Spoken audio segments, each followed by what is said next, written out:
Selamat datang di penalaan Alkitab kita hari ini. Sebelum kita memulai penalaan Alkitab kita bernyanyi dari Kidung Jemaat nomor 26. Mampirlah dengar doaku. Mampirlah dengar doaku. Ayat 1 saja. 2 ayat. Mampirlah dengar doaku.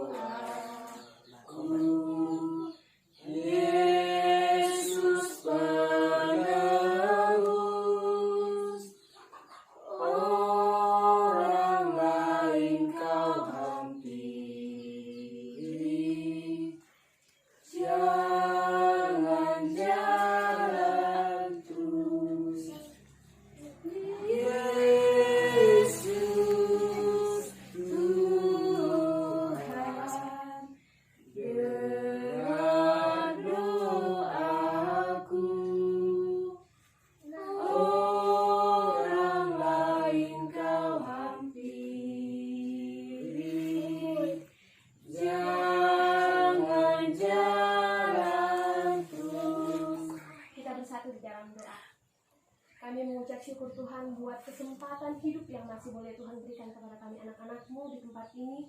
Hingga pada hari ini kami masih boleh merasakan nafas kehidupan dan beroleh hikmat yang daripada Tuhan. Tuhan, sebentar kami akan memulai penalaan Alkitab kami. Mari Tuhan yang campur tangan di dalam kegiatan kami hari ini dari awal pertengahan hingga pada akhirnya. Kami serahkan kegiatan ini ke dalam tangan-Mu. Terima kasih Tuhan Yesus yang baik. Di dalam nama anak-Mu Yesus Kristus kami telah berdoa dan mengucap syukur hanya kepada-Mu. Amin. Ya, kembali saya sapa. Selamat sore. Selamat sore. Iya. Kita penalaan Alkitab kita hari ini itu terdiri dari 2 topik, 4 tema dan 8 subtema. Iya. Yang pertama itu topiknya terambil dari Matius pasal yang ke-21 ayatnya yang ke-22. Sama-sama kita membuka Matius pasal 21 ayatnya yang ke-22. Jika sudah dapat katakan amin. Amin. Baik. Ya, kita membacakannya secara bersama-sama. 2 ya. Dan apa saja yang kamu minta dalam doa dengan penuh kepercayaan, kamu akan menerimanya. Ya. Dari Matius pasal 21 ayat 22 ini, saya mengambil 2 tema. Tema yang pertama adalah sikap berdoa yang benar, dan tema yang kedua adalah berdoa dengan penuh kepercayaan, maka akan dikabulkan Tuhan. Dari kedua tema ini kita memunculkan 4 subtema. Yang pertama, berdoa dengan iman dan percaya. Yang kedua, berdoa di tempat yang tersembunyi. Yang ketiga, berdoa dengan tulus dan penuh dengan kepercayaan. Yang keempat, melalui iman dalam setiap doa, maka kita mampu menghadapi perkara-perkara yang ada di dalam dunia. Baik, topik yang kedua itu terambil dari Markus pasalnya yang ke-11 ayatnya yang ke-24. Mari kita sama-sama membuka. Markus pasal 11 ayatnya yang ke-24. Sama-sama kita membacakannya 2 ya. Karena itu aku berkata kepadamu, apa saja yang kamu minta dan doakan, percayalah bahwa kamu telah menerimanya, maka hal itu akan diberikan kepadamu. Nah, melalui topik dari Markus pasal 11 ayat yang ke-24 ini juga kita memunculkan 2 tema. Tema yang pertama itu mengimani dan mengamini. Tema yang kedua, percayalah kamu akan menerima jawaban doamu karena imanmu. Yang menjadi subtemanya adalah yang pertama, percaya pada janji Allah dalam hidupmu. Yang kedua, mengaminkan bahwa doa kita itu didengar oleh Tuhan. Yang ketiga, percaya doa yang disampaikan pada Bapa didengar dan akan dijawab. Yang terakhir, sabar menunggu jawaban atas doa-doa kita. Ya. Baiklah. Di dalam penelaan Alkitab hari ini, sesuatu yang akan kita capai atau tujuan dari penelaan Alkitab ini adalah yang pertama, naradidik mampu memahami sikap berdoa yang baik dan benar, yaitu melalui iman, kepercayaan, serta ketulusan. Yang kedua, naradidik menyadari betapa besarnya kuasa Tuhan dalam setiap jawaban doa-doanya. Yang ketiga, melalui iman dan kepercayaan, Nara Didik dapat lebih mengenal Tuhan dalam setiap jawaban doanya melalui karyanya di dalam hidup saudara. Baiklah, di dalam pengenalan Alkitab ini juga saya mengharapkan kerjasama yang baik kepada saudara-saudara sekalian untuk boleh lebih berinteraksi dengan lebih terbuka. Kita bisa saling bertukar pikiran di sini ya saudara-saudari. Baiklah, kita masuk ke dalam materi. Tapi sebelum masuk ke dalam materi, ada baiknya saya memperkenalkan diri saya karena ini adalah yang pertama buat kita. Baiklah, nama saya Astri Melinovianti Warusi Jabat. Saya sekarang bertempat tinggal di Tapanuli Utara. Dainam Pangitubu atau orang tua yang melahirkan saya itu Boros Sembiring. Baiklah, demikian perkenalan singkat kita pada sore hari ini. Ya, tahukah saudara-saudariku sekalian bahwa Tuhan itu bukanlah bukan orang yang harus ditemui pada saat atau waktu tertentu, tetapi Tuhan itu dapat kita temui kapanpun, dimanapun, dan dengan keadaan seperti apapun. Iya. Tetapi seringkali kita beranggapan seperti ini, bahwa ketika kita ingin berdoa maka kita harus ke gereja. Itu adalah anggapan yang salah. Baiklah, sekarang kita masuk ke dalam topik yang seperti ini. Ketika saudara beranggapan bahwa atau merasa doa kita itu tidak dijawab Tuhan, gitu. Saya berdoa, Tuhan berikan aku ini, Tuhan aku mau ini, Tuhan tolong kabulkan, aku ingin dia. Seperti itu mungkin ya buat adik-adik remaja sekalian. Nah, tapi tidak dijawab Tuhan. Why? Mengapa? Kenapa? Seperti itu kan? Mungkin kita akan berpikir, wah kenapa? Aku sudah meminta di dalam nama Tuhan, tetapi mengapa itu tidak dijawab? Iya, mengapa itu terjadi? Karena kita tidak memintanya benar-benar sesuai dengan apa yang kita butuhkan. Hendaklah kita meminta kepada Tuhan apa yang memang kita butuhkan, bukan apa yang bisa menyenangkan hati kita. Mungkin seperti adik-adik remaja seperti ini, temannya memiliki gadget X1 itu Vivo X1 Pro misalnya ya, dan kamu keren kali HP-nya si kawannya seperti itu. Nah kamu pengen, Tuhan aku mau juga HP yang seperti dia, Tuhan aku mau seperti ini, tapi Tuhan tidak kasih. Why? Mengapa Tuhan tidak kasih? Karena saat itu bukan itu yang kebutuhanmu yang terutama. Nah mungkin kamu minta HP seperti itu, S1 Pro Tuhan, seperti itu kan, tetapi Tuhan malah mengasihkan ini uang sekolahmu, tuh malah uang sekolahmu yang dikeluarkan Tuhan. Maka kita dapat mengambil kesimpulan bahwa uang sekolah tadi yang diperlukan saat itu. Ya, sekarang saya mau bertanya pendapat saudara-saudari sekalian.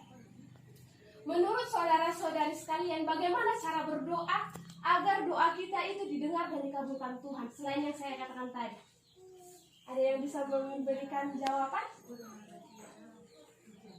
Kalau menurut saya berdoa yang benar itu kita menyendiri, masuk di dalam kamar menyendiri dan berdoa dengan sungguh-sungguh, bukan berdoa yang pamer seperti yang ada kita dikatakan berdoa di pinggir jalan. Iya, betul sekali. Tuhan Yesus mengatakan, jika kamu ingin berbicara kepadaku, maka pergilah ke tempat yang tersembunyi, maka aku akan menjawab dan hadir bersamamu. Ya, ada lagi yang mau memberikan tanggapannya? Ya, ada. Ya.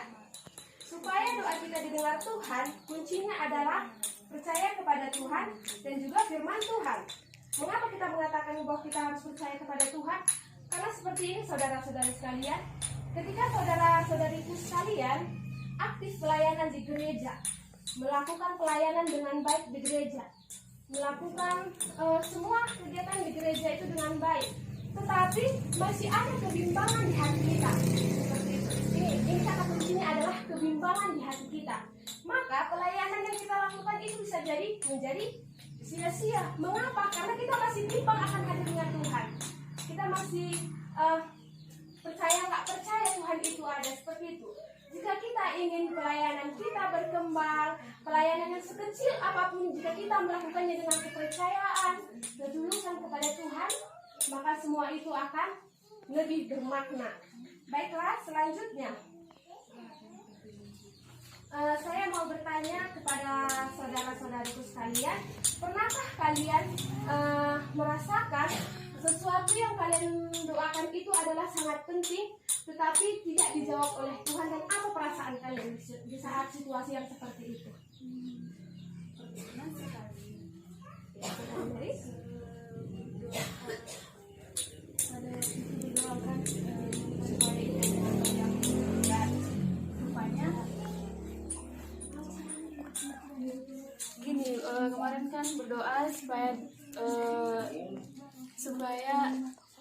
IP-nya meningkat. Rupanya pada saat perkuliahan nggak serius belajar, tapi pengen IP yang meningkat, tapi tidak dikabulkan oleh Tuhan.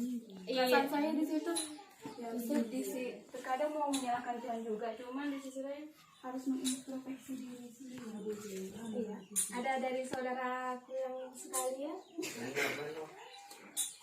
Tidak ada? Ya, baik. Seperti itu juga salah ya, saudari Mary. Ketika kamu menginginkan IP yang tinggi, selain kamu meminta di dalam Tuhan, maka bekerja lebih giatlah untuk mendapatkannya. Seperti kalau kita pasti di sini sangat mengenal yang namanya Martin Luther. Ya, Martin Luther itu mengatakan bahwa pekerjaan seorang Kristen itu adalah berdoa. Ya, dia mengatakan bahwa pekerjaan orang Kristen adalah berdoa. Mungkin banyak yang beranggapan bahwa ketika kerjaan saya hanya berdoa saja, kapan saya mencari uang buat makan saya, seperti itu ya. Tetapi yang dikatakan Martin Luther di sini adalah bekerja sambil berdoa. Nah, ketika kamu melakukan pekerjaanmu seperti kita sekarang adik-adik adalah seorang pelajar.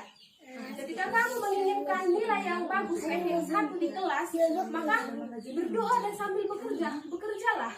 Doakan apa yang kamu kerjakan dan lakukan dengan sepenuh hatimu, ya. Ya, selanjutnya yang harus kita lakukan agar doa kita didengar Tuhan dan dikabulkan serta berkenan di hadapan Tuhan. Ada yang tahu? Yang pertama, berdoa setiap hari dengan iman, kepercayaan serta ketulusan. Iya, kita harus berdoa melalui iman, kepercayaan serta ketulusan. Saya mau ambil contoh seperti anak kecil yang tidak tahu apa-apa. Mungkin di rumah punya adik yang masih kecil, mungkin saat makan orang tua kita bilang, Dik, berdoa sebelum makan. Dia mungkin berdoa, terdengar kita mendengarnya itu lucu seperti itu kan.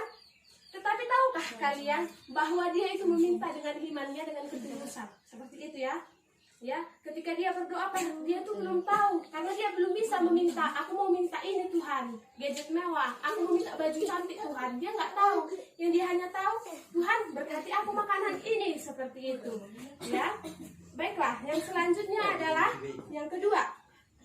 Yang paling penting dalam berdoa ialah masuk dalam persekutuan yang begitu intim dengan Allah, sehingga kita mulai mengerti apa yang dikehendakinya. Ya, seperti tadi yang dikatakan teman kita Mary, bahwa ketika kita ingin menghadap kepada Tuhan, ingin mengadukan persoalan kita kepada Tuhan, maka kita harus memiliki hubungan yang intim dengan Tuhan. Bagaimana caranya? Salah satu caranya adalah ketika kamu ingin berdoa, pergilah ke kamarmu, tutup pintu kamarmu, maka berdoalah kepada Bapamu yang berada di tempat yang tersembunyi. Sekalipun Tuhan Yesus itu tersembunyi, ketika kamu mencarinya dengan ketekunan, maka kamu akan menjumpainya. Ya. Sejauh ini ada yang mau ditanyakan? Nggak ada. Baik. Yang ketiga, jangan salah berdoa. Bagaimana pula jangan salah berdoa ini? Mari kita buka Alkitab kita dari Yakobus pasalnya yang keempat, ayatnya yang ketiga. Yakobus pasal 4 ayatnya yang ketiga.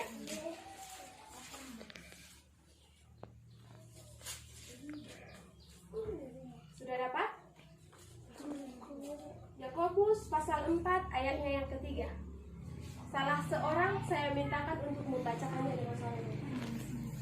Beginilah bunyi firman Tuhan. Atau kamu berdoa juga, tetapi kamu tidak menerima apa-apa, karena kamu salah berdoa. Sebab yang kamu minta itu hendak kamu habiskan untuk memuaskan hawa nafsu. Iya, seperti yang saya katakan tadi, kan? Ketika kamu berdoa, yang kamu minta itu adalah sesuatu yang hanya ingin memuaskan hawa nafsumu. Apa yang kamu inginkan? Seperti tadi saya contohkan adalah gadget Vivo itu. Nah, kamu memintanya untuk kesenanganmu, biar kamu tidak temanmu. Aku juga bisa seperti itu kan. Tetapi Tuhan katakan apa?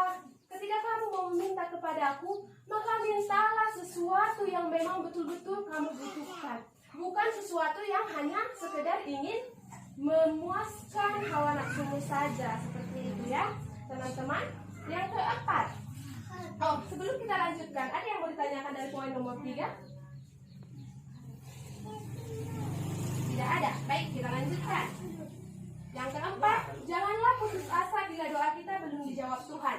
Mungkin Tuhan belum mengabulkannya karena kita belum benar-benar berdoa dan tidak memohon dengan kesungguhan hati. Dan seperti itu tadi, yang saya katakan tadi, ketika kamu meminta sesuatu yang memang sangat kamu perlukan, maka mintalah dengan hati yang tulus. Ketika saat kamu meminta 1 hari, 2 hari, atau seminggu kemudian itu belum dijawab, maka bersabarlah, minta lagi dengan penuh kesungguhan lagi. Maka yakinlah seperti yang Tuhan mengatakan, carilah maka kamu akan menemukan, mintalah maka akan kuberikan kepadamu. Seperti itu. Yang selanjutnya, yang kelima, yang sangat familiar di telinga kita kaum remaja sekarang, ora et labora. Dalam mengharapkan sesuatu dalam iman melalui doa, kita tidak boleh menunggu dan berpangku tangan saja, tetapi kita bekerja dengan melakukan yang terbaik yang bisa kita perbuat, ya, seperti yang saya katakan tadi. Ketika kamu menginginkan nilai ujian matematikamu 90, maka bekerjalah. Bagaimana cara bekerjanya? Kamu ulang lagi pelajaran itu, ulang lagi. Sekalian kamu mengulang, sekalian kamu bekerja keras untuk mendapatkan nilai 90 tadi, minta di dalam nama Tuhan. Ya, kalau ada seperti orang-orang mengatakan seperti ini, kerja kerasmu itu tidak akan pernah mengkhianati hasilnya. Hasilnya itu tidak akan pernah berkhianat dengan kerja kerasmu. Ketika kamu memang melakukannya dengan baik, kamu doakan dengan tulus, maka kamu akan mendapatkan yang terbaik pula. Iya. Sejauh ini penanganan kita ada yang mau ditanyakan atau yang mau disampaikan pergumulannya mengenai doa ini?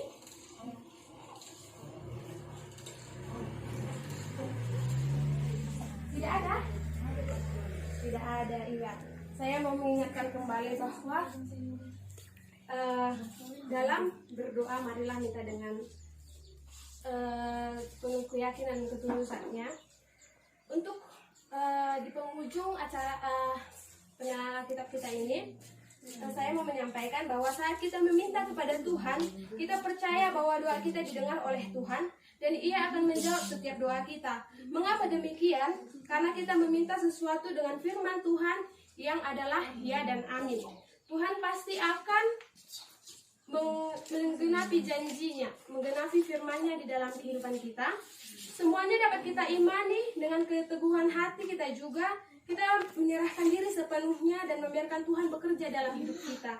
Kita menjadi pelaku firman Tuhan dalam kehidupan kita. Dan juga di dalam kita meminta kepada Tuhan, mari mintalah sesuatu yang memang betul-betul kamu butuhkan, bukan sesuatu yang hanya sekedar ingin memuaskan hawa nafsumu saja. Dan juga ketika kamu meminta, belajarlah dari seorang anak kecil yang belum tahu apa itu barang mewah, yang belum tahu apa itu baju bagus, tapi dia meminta dengan hatinya kepada Tuhan. Seperti itu. Ya, untuk sebelum kita menutup kegiatan kita hari ini, saya mau kita semua bernyanyi satu lagu lagi. Lagunya Puasa Doa. Tahu semua kan? Kau menjawab doaku. Tidak tahu? Baiklah, jika tidak tahu, ada lagu yang mau di request seperti itu yang mungkin tahu.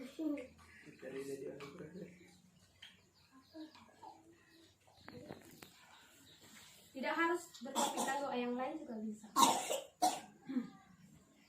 Kunaikan syukurku. Ya, kita angkat bersama-sama. 2, 2, dia. Ya, kita ulangi. 2.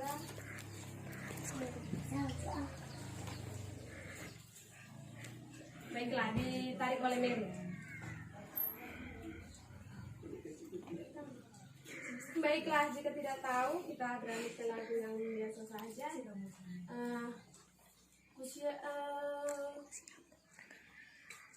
Kita lagu apa lah yang mau kalian request seperti itu? Iya, hidup ini adalah kesempatan. Hidup ini adalah kesempatan dua-dua ya.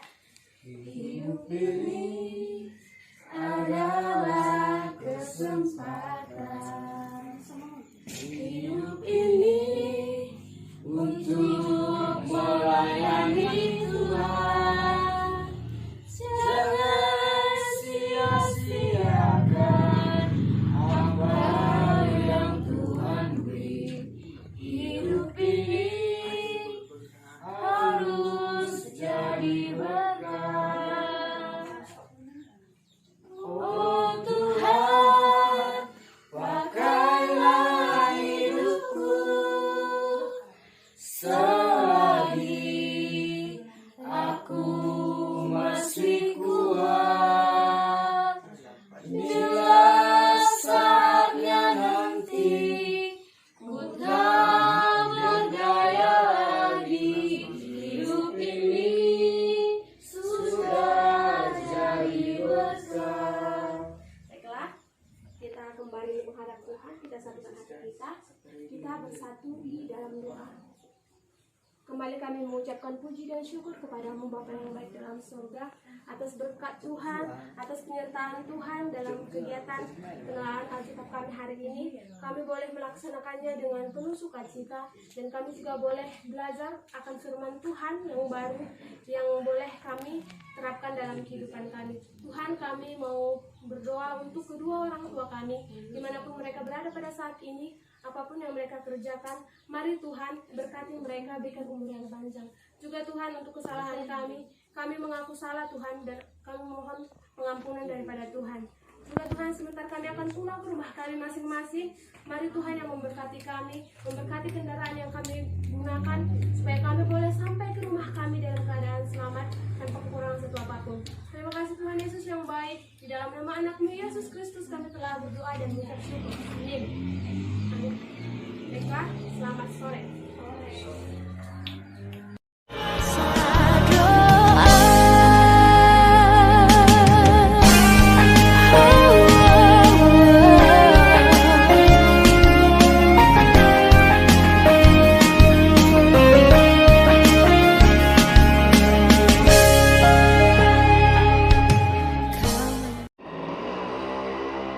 Shalom ibu-ibu semua. Hari ini kita berjumpa untuk melaksanakan pendalaman Alkitab kita. Sebelum kita memulai, kita bernyanyi lagu Terima Kasih Tuhan. 1, 2, 3 ya.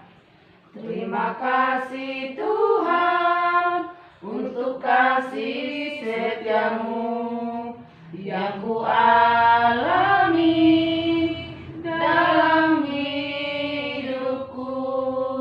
Terima kasih Yesus untuk kebaikanmu sepanjang hidupku.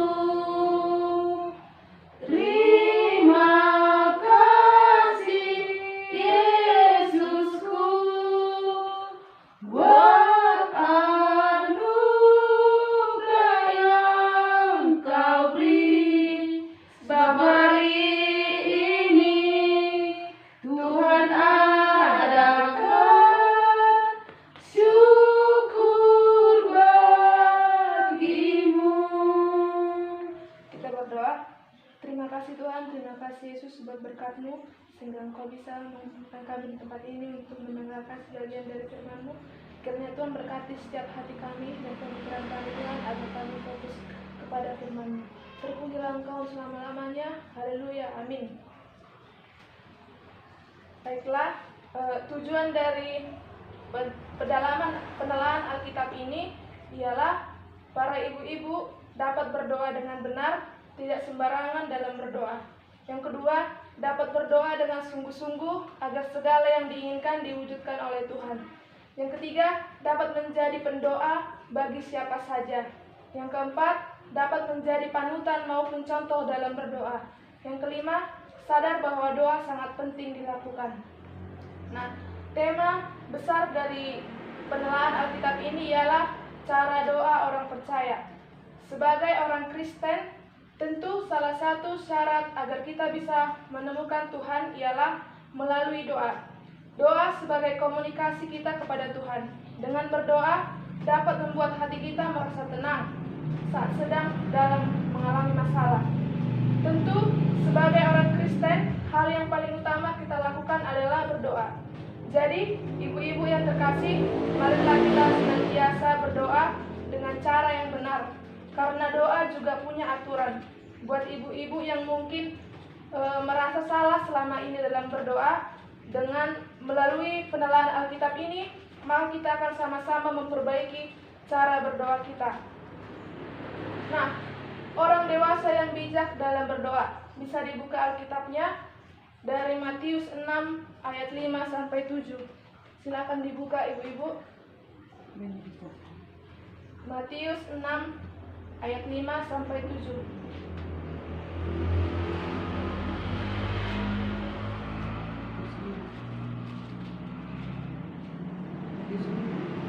Kita baca secara responsoria. Hal berdoa.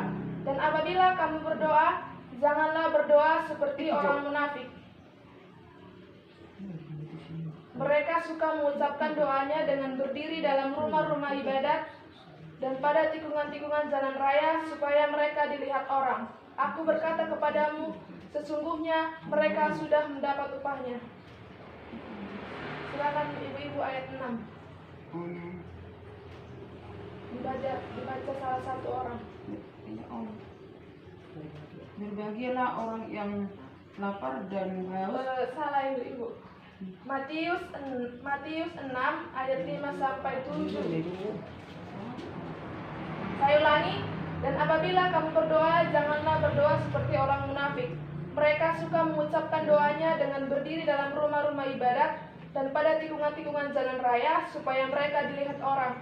Aku berkata kepadamu, sesungguhnya mereka sudah mendapat upahnya. Tetapi jika engkau berdoa, masuklah ke dalam kamarmu, tutuplah pintu, dan berdoalah kepada Bapamu yang ada di tempat tersembunyi, maka Bapamu yang melihat yang tersembunyi akan membalasnya kepadamu. Lagi pula dalam doamu itu, janganlah kamu bertele-tele seperti kebiasaan orang yang tidak mengenal Allah. Mereka menyangka bahwa karena banyaknya kata-kata, doanya akan dikabulkan. Nah, tema yang bisa kita ambil dari ayat Alkitab tersebut ialah orang dewasa harus bijak dalam berdoa. Orang dewasa jangan berdoa dengan sembarangan, asal-asalan. Jangan berdoa dengan salah. Jangan berdoa seperti orang munafik. Berdoalah dengan benar, fokus. Jangan pikiran kita kemana-mana. Sewaktu kita berdoa kepada Tuhan, tetapi pikiran kita lari. Pikiran kita apa nanti yang akan saya masak, bagaimana nanti cucian saya, seperti itu. Kalau kita berdoa, kita harus fokus. Nah, karena doa yang sungguh-sungguh juga pasti Tuhan akan dengarkan. Berdoalah juga di dalam kamarmu, kunci pintu kamarmu, serahkanlah keluh kesahmu kepada Tuhan di dalam kamarmu. Tapi melalui ayat ini bisa juga jangan jadi kita hanya berdoa di dalam kamar. Berdoa di mana saja juga bisa sebenarnya. Asal doa kita itu sungguh-sungguh, bukan karena kita mau dilihat oleh orang, agar dipuji orang. Jangan juga kita berdoa dengan bertele-tele. Berdoalah dengan penuh iman. Berdoalah seperti doa Bapa kami. Yang pertama, kita ucapkan syukur kepada Tuhan, lalu kita memuji Tuhan, lalu kita meminta sesuatu kepadanya, apa yang kita harapkan. Lalu setelah itu, kita meminta maaf atas doa kita. Lalu dikatakan amin, agar terjadi. Nah, tema yang selanjutnya yaitu orang tua juga harus pandai berdoa. Bisa dibuka dari Lukas 11 ayat 9 sampai 13.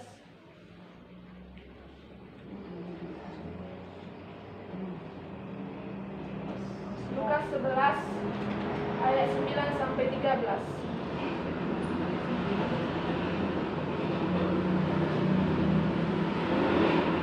Kita baca secara responsoria.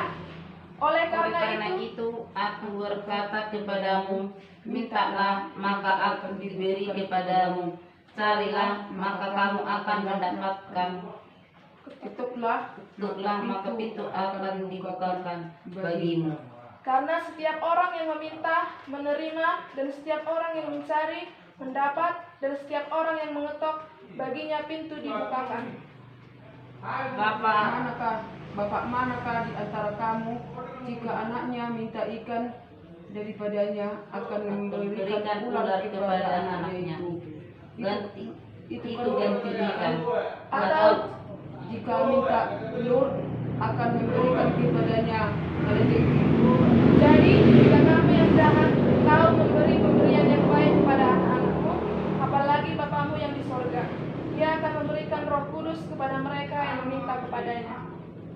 Nah, tema yang bisa kita ambil dari Lukas 11 ayat 13 ini yaitu orang tua menjadi pendoa dan menjadi panutan dalam berdoa. Jadi saya ada pertanyaan kepada ibu-ibu, apakah ibu-ibu pernah mendoakan anak-anak ibu dan anggota keluarga ataupun saudara-saudara ibu-ibu sekalian?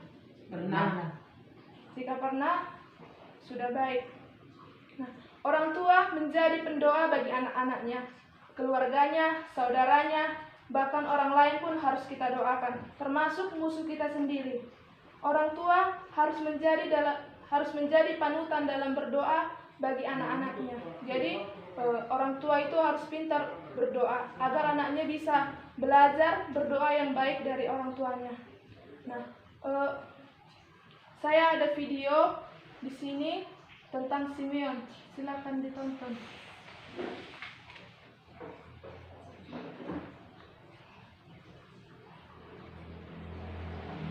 Itu adalah Simeon yang berdoa selalu kepada Tuhan dengan tidak henti-henti.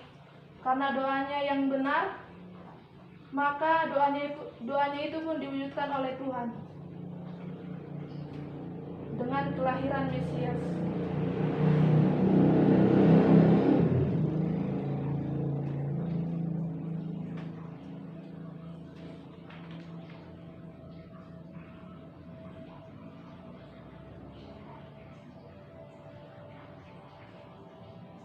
Itu adalah bayi Tuhan Yesus. Itu adalah Yusuf dan Maria. Mine eyes have seen thy salvation, which thou hast prepared before the face of all people, the light to light of the Gentile, and the glory of thy faithfulness. Behold, this child is set to a fall and rising in Israel. Yea, the sword will pierce to thy own soul, and the thoughts of many hearts.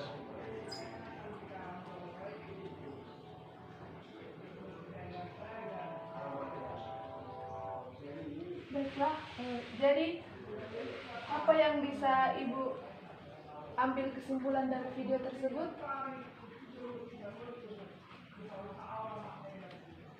Yaitu, jika kita sungguh-sungguh berdoa, pasti Tuhan akan kabulkan. Jika kita berdoa dengan benar, pasti Tuhan wujudkan. Nah, doa orang benar pasti Tuhan kabulkan.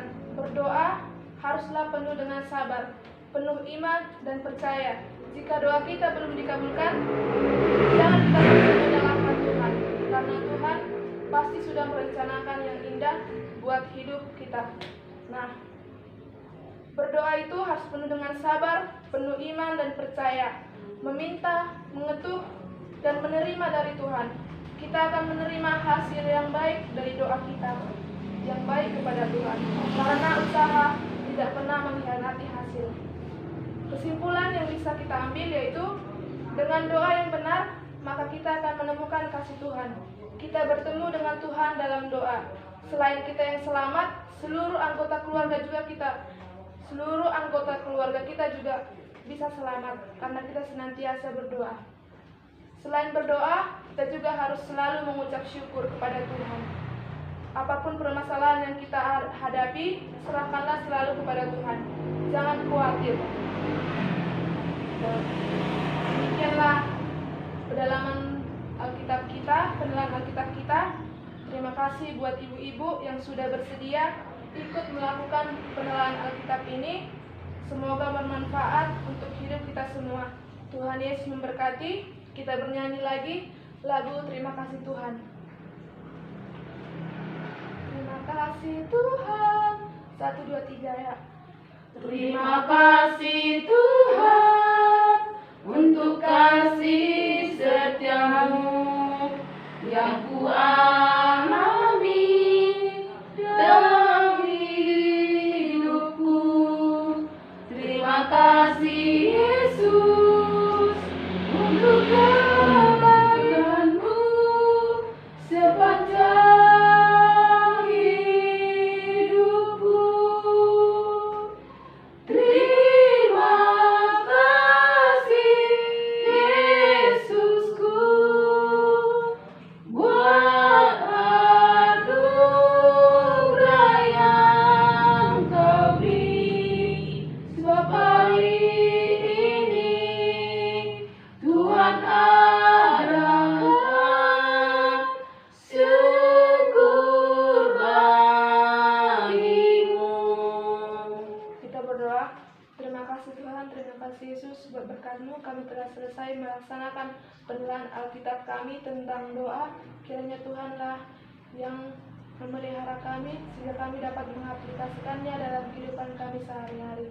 Tuhan, sebentar kami akan pulang ke rumah kami masing-masing. Kiranya Tuhan yang melindungi kami di perjalanan. Terima kasih Bapa di surga, terpujilah Engkau selama-lamanya. Kiranya Tuhan ampunkan dosa kami agar kiranya kami layak di hadapan-Mu. Haleluya, amin. Terima kasih buat ibu-ibu. Shalom. Shalom.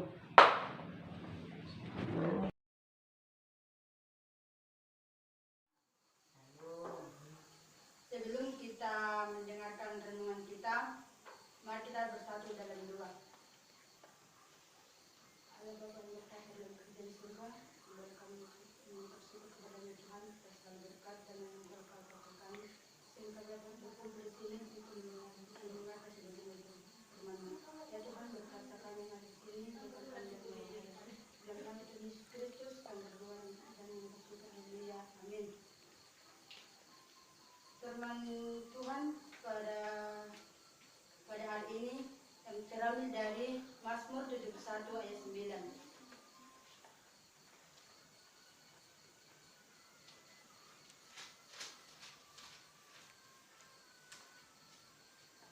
Mazmur 71 ayat 9, begini firman Tuhan. Janganlah membuang aku pada masa tuaku, janganlah meninggalkan aku apabila kekuatanku habis. Tema yang terambil dari itulah, meski tua tapi tetap harus berdoa. Seberapapun umur kita di dunia ini, biarlah kehidupan dan Tuhan beri dapat menjadi berkat bagi kerajaan surga. Banyak amang yang kita lihat di sekitar kita, orang yang sudah lansia masih takut dengan keadaannya karena sulit yang sudah keriput, badan yang sudah nggak kuat lagi mau berbuat apa-apa, dan rambut yang sudah begitu putih. Banyak orang yang mencat rambutnya biar nggak nampak rambut putihnya. Perjalanan amang inang hidup yang lakukan mungkin sudah sangat panjang dan sudah melewati masa penderitaan dan kesukaran. Ada banyak duka dan air mata yang inang alami, dan ada pula masa-masa bahagia. Begitulah kehidupan. Di dalam Mazmur 71 ayat 5, di situ dikatakan,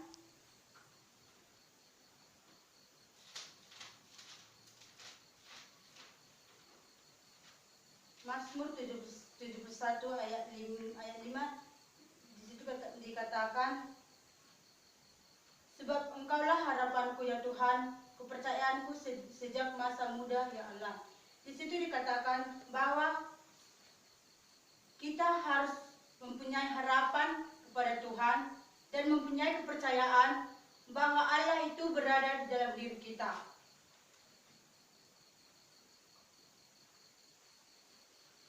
Para lansia sangatlah cenderung mengingat bagaimana kehidupannya pada masa mudanya.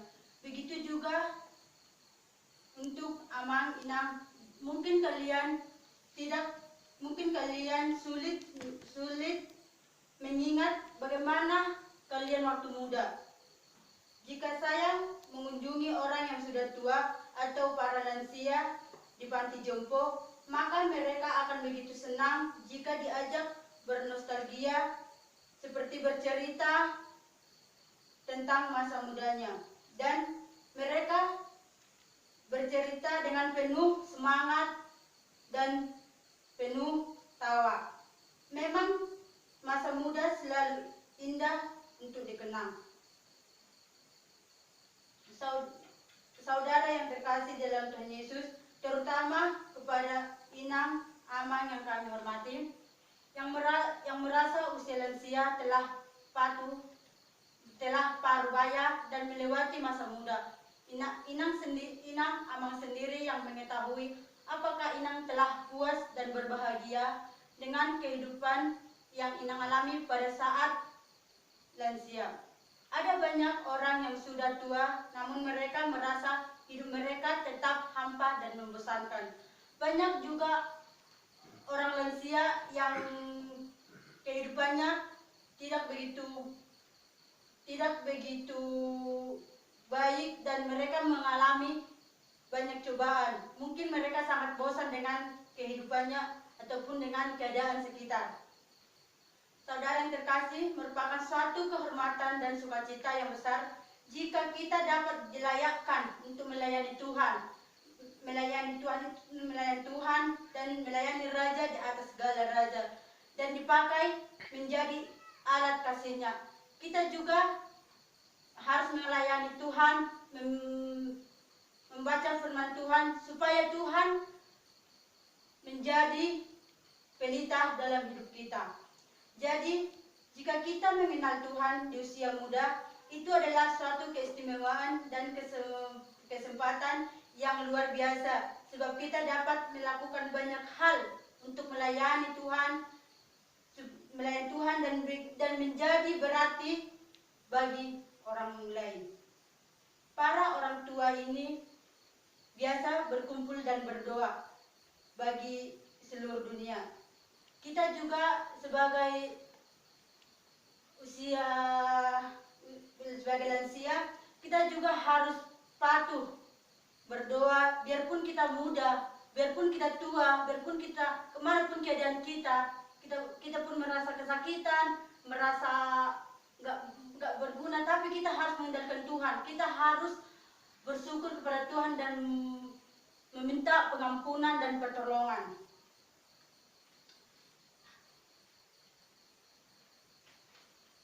Di dalam Mazmur 71 ayat 18, di dalam Mazmur 71 ayat 18,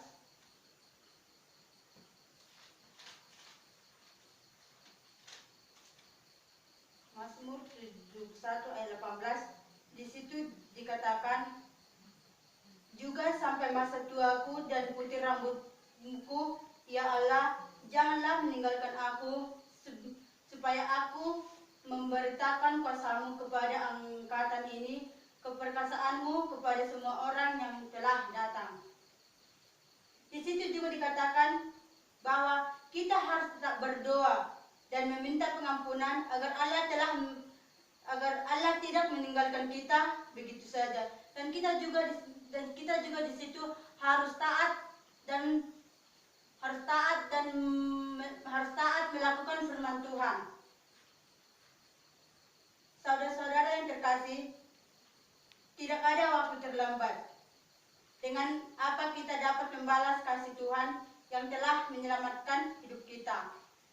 Kita tidak bisa membalas keselamatan yang Tuhan berikan buat kita, tetapi kita harus tetap semangat berdoa dan meminta pengampunan dan juga memberitakan firman Tuhan dan menjauhi semua larangan-larangannya.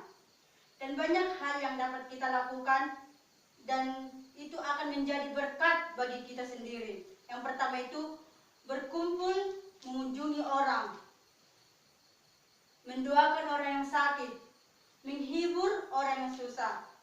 Begitu juga kita, kalau ada saudara ataupun tetangga kita yang mengalami kesulitan ataupun mengalami kesakitan, kita harus berdoa, kita harus meminta petunjuk kepada Tuhan agar saudara atau tetangga kita itu bisa sembuh dan selamat dari penyakitnya.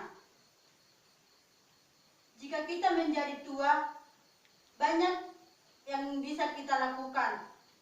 Yang pertama itu tetap bertumbuh dan giat dalam hal-hal rohani. Di situ dikatakan semakin lama waktu yang diberikan Tuhan dalam hidup, memberikan kesempatan untuk bersekutu, membaca firman Tuhan dan berdoa, maka dengan demikian kehidupan batin akan bertumbuh, walaupun kehidupan jasmani terus semakin menurun. Yang kedua, hidup bijaksana dan menjadi teladan. Terdapat dalam Mazmur 90 ayat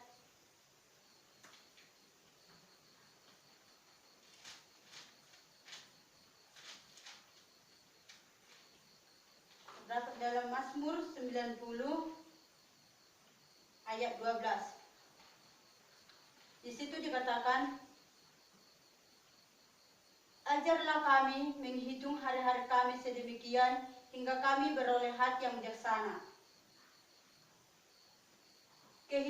Kehidupan yang singkat haruslah dimanfaatkan dengan maksimal dan dijalani dengan bijaksana. Begitu juga kita harus menjalani kehidupan kita dengan maksimal dan penuh kebijaksanaan. Salah satu untuk lanjut usia adalah kepercayaan. Itu yang paling utama dalam diri kita. Kita harus mempunyai kebijaksanaan dengan lebih dulu mengalami pengalaman hidup. Dan di situ juga kita harus mengenal Tuhan itu dengan mempunyai kepercayaan.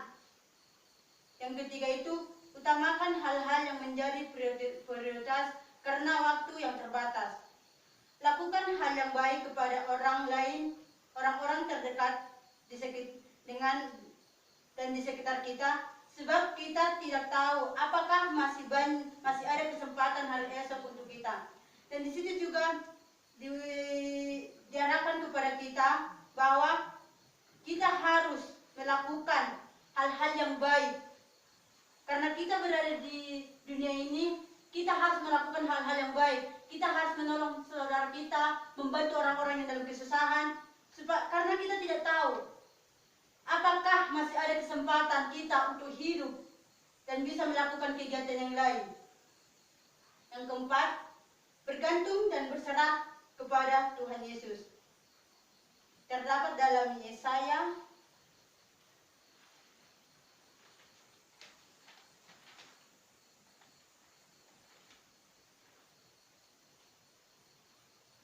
Yesaya 46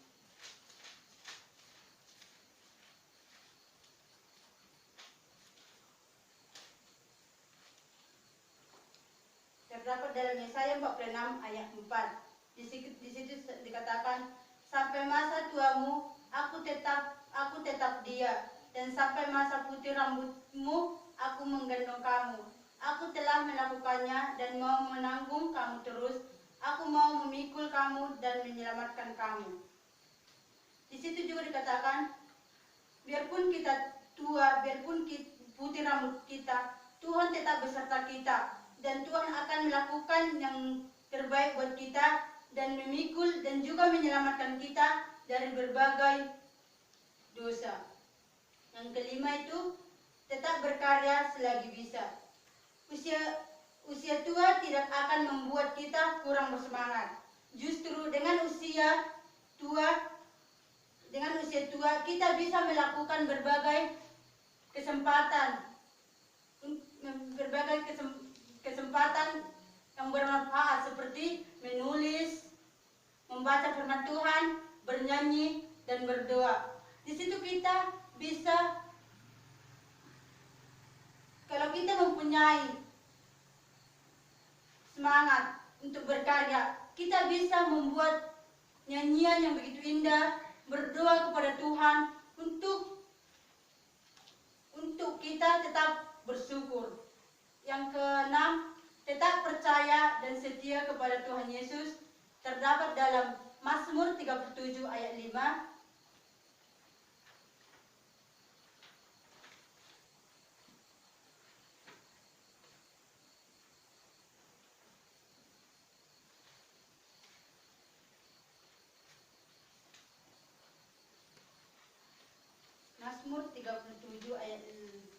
Mazmur 37 ayat 5. Di situ dikatakan, serahkanlah hidupmu kepada Tuhan dan percayalah kepadanya, dan Ia akan bertindak. Di situ dikatakan kita harus berserah diri kepada Tuhan dan percaya kepadanya, karena Dialah yang bertindak dalam hidup kita dan Dialah yang berkuasa atas diri kita. Ketika usia semakin lanjut dan kondisi fisik tidak berdaya dan bahkan tidak memiliki apapun selain Tuhan, itu cukup bagi kita, karena memang hanya Dialah yang kita perlukan dalam diri kita. Carilah Tuhan dengan segenap hati. Menjadi tua itu bukanlah pilihan, tetapi realita yang harus dihadapi. Kita sebagai lansia, janganlah kita menganggap kalau kita ini tua, aku takut mati, aku takut meninggalkan semua kekayaanku. Karena lanjut usia itu adalah pilihan Tuhan. Bukan berapa lama kita hidup, tetapi bagaimana kita mengalami hidup ini yang berkenan kepada Tuhan dan menjadi berkat bagi orang lain. Kita diarahkan bahwa bukan berapa lama. Di situ dikatakan kita tidak tahu berapa lama lagi kita di dunia ini. Karena Tuhan yang menentukan hidup kita. Karena Tuhan yang tahu apakah mungkin besok atau lusa kita sudah meninggal atau Tuhan sudah memanggil kita nggak tahu. Jadi saudara, jadi amang paling utama di kehidupan kita adalah kepercayaan kepada Tuhan. Kita harus percaya, kita harus setia, kita harus melakukan firman-Nya. Jangan pernah kita sia-siakan ajaran yang Tuhan berikan kepada kita. Karena kalau kita menyanyiakan perintah dan ajaran Tuhan, kita tidak akan menuju kebenaran. Karena kalau kita setia kepada Tuhan, kita percaya kepadanya, kita selalu meninggikan dan memuji nama Tuhan, kita harus sabar. Mungkin Tuhan akan percaya, mungkin Tuhan akan selalu peduli dan semakin peduli kepada kita. Karena hidup kita, diri kita, Tuhan yang menentukan, Tuhan yang bercampur tangan dalam diri kita. Amang inang, apakah amang inang kalau sudah tua, apakah selalu berdoa, selalu memuji, selalu meminta pengampunan kepada Tuhan? Selalu meminta. Karena di dalam hidup kita harus sujud menyembah Tuhan dengan ketulusan hati, dengan kegigihan, dengan semangat. Karena Tuhan itu adalah pedoman bagi diri kita, bagi kehidupan kita. Kita harus tetap bersyukur, kita harus tetap semangat. Karena tadi tema kita, meski tua, tapi tetap harus berdoa. Di situ dikatakan, biarpun kita tua, biarpun kita nggak mempunyai kekuatan lagi, kayak seperti kita muda kan, kita masih semangat bekerja, semangat kemana-mana, dan juga semangat melakukan aktivitas. Sekarang karena kita sudah tua, kita harus tetap berdoa, harus meminta petunjuk kepada Tuhan supaya kehidupan kita tetap terjamin. Dan di situ juga kita harus bisa melakukan kegiatan kita. Dan begitu juga Mang Inang, kalau kita mengalami kesulitan ataupun mengalami tantangan dimanapun kita berada, jangan pernah lupa untuk berdoa, jangan pernah lupa untuk meminta pertolongan kepada Tuhan, karena Tuhan tahu hamba-hambanya yang sedang mengalami kesusahan, Tuhan akan membantu, Tuhan akan menolong hambanya yang selalu semangat dan selalu memuji dan berdoa kepadanya.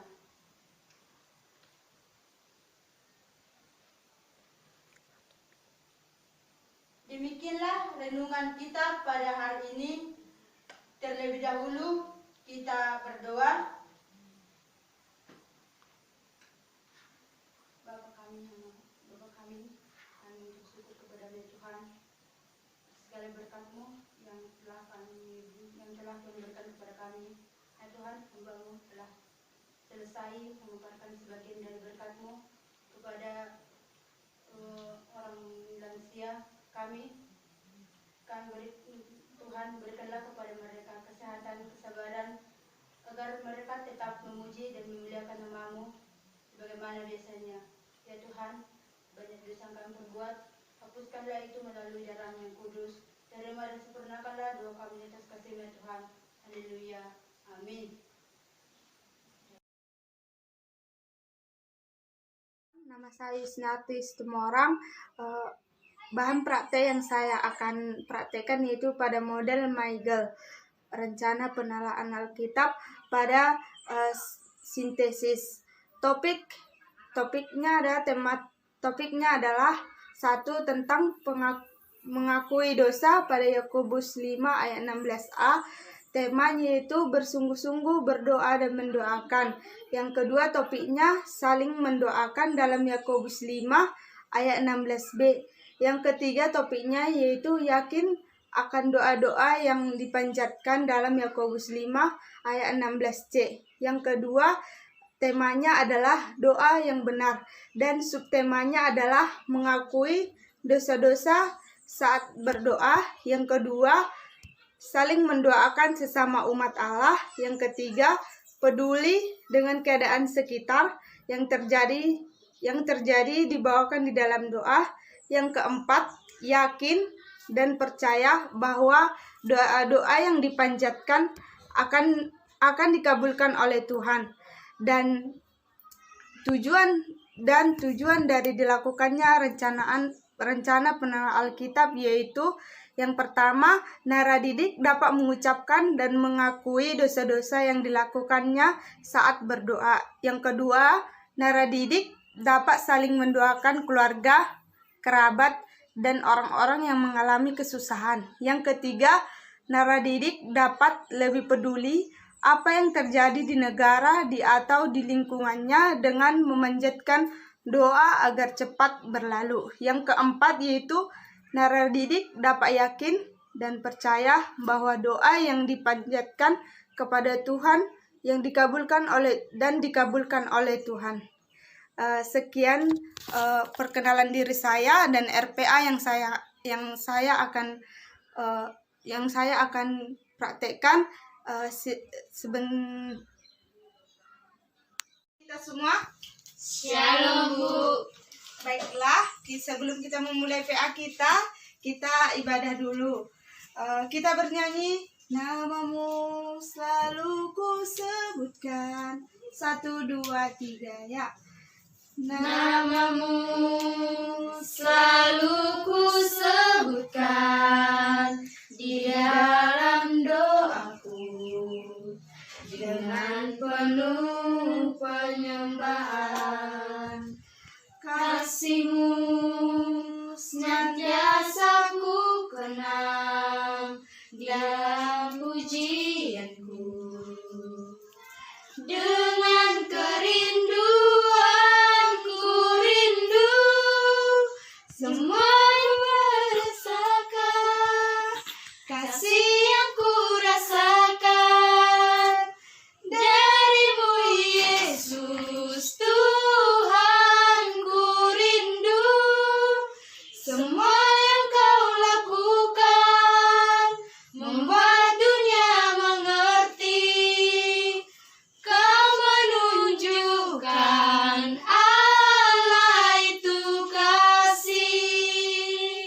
kita bersatu di dalam doa. Segala puji dan syukur Bapa akan panjatkan kepada Tuhan, di mana atas penyertamu pada hari ini Tuhan Yesus. Bapa yang baik, kami hendak memulai PA kami Tuhan, kiranya Engkau memberkati dan memelihara kami, dan Engkau yang akan memasukkan materi ini pada pemikiran kami Tuhan Yesus. Bapa yang baik, banyak dosa yang kami perbuat, kiranya Engkau hapuskan. Terpuji dan termulia nama-Mu Yesus, kini sampai selama-lamanya. Amin. Ya, materi PA kita pada hari ini yaitu pada Yakobus 5 ayat 16, yaitu tentang bersungguh-sungguh berdoa dan mendoakan. Dalam Yakobus 5 ayat 16, salah satu membacakannya. Yakobus 5 ayat 16. Karena itu hendaklah kamu saling mengaku dosamu dan saling mendoakan supaya kamu sembuh. Doa orang yang benar bila dengan yakin didoakan sangat besar kuasanya. Yakobus 5 ayat 16, sekali lagi saya membaca. Karena itu hendaklah kamu saling mengaku dosamu dan saling mendoakan supaya kamu sembuh. Doa yang benar bilang dengan yakin didoakan sangat besar kuasanya. Doa merupakan ucapan syukur, permintaan dan pengakuan dosa. Menurut kalian sebagai remaja Kristen, apakah pengertian dari doa itu? Pengertian doa adalah mengucap syukur dan meminta permohonan pengampunan dosa. Ya, sahabat muda atau pemuda Kristen harus tetap tekun dalam berdoa seperti Rasul Paulus kepada jemaat di Kolose, bersungguh-sungguh dan memusatkan hati dan pikiran kita saat berdoa. Teman-teman pemuda, remaja yang dikasihi Tuhan, alasan kita untuk berdoa banyak.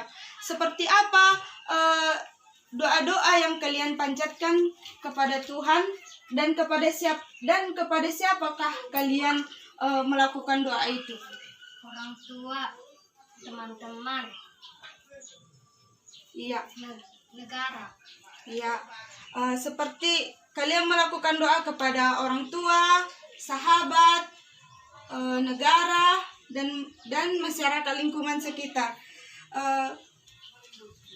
Syukur, doa yang benar adalah doa yang bersungguh-sungguh dan memusatkan perhatian kepada Tuhan. Dan doa yang baik adalah doa yang menyendiri seperti tertulis di dalam Matius 6 ayat 6. Salah seorang membacakan. Matius 6 ayat 6. Tetapi jika engkau berdoa, masuklah ke dalam kamarmu, tutuplah pintu dan berdoalah kepada Bapamu yang ada di tempat tersembunyi. Maka Bapamu yang melihat yang tersembunyi akan membalasnya kepadamu. Ya.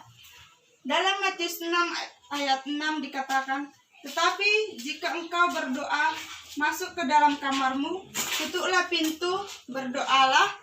Artinya kita harus meminta dan berdoa kepada Tuhan di dalam dan berfokus kepada Tuhan dengan kita menutup pintu dan berdoa. Artinya di situ kita harus fokus kepada Tuhan dan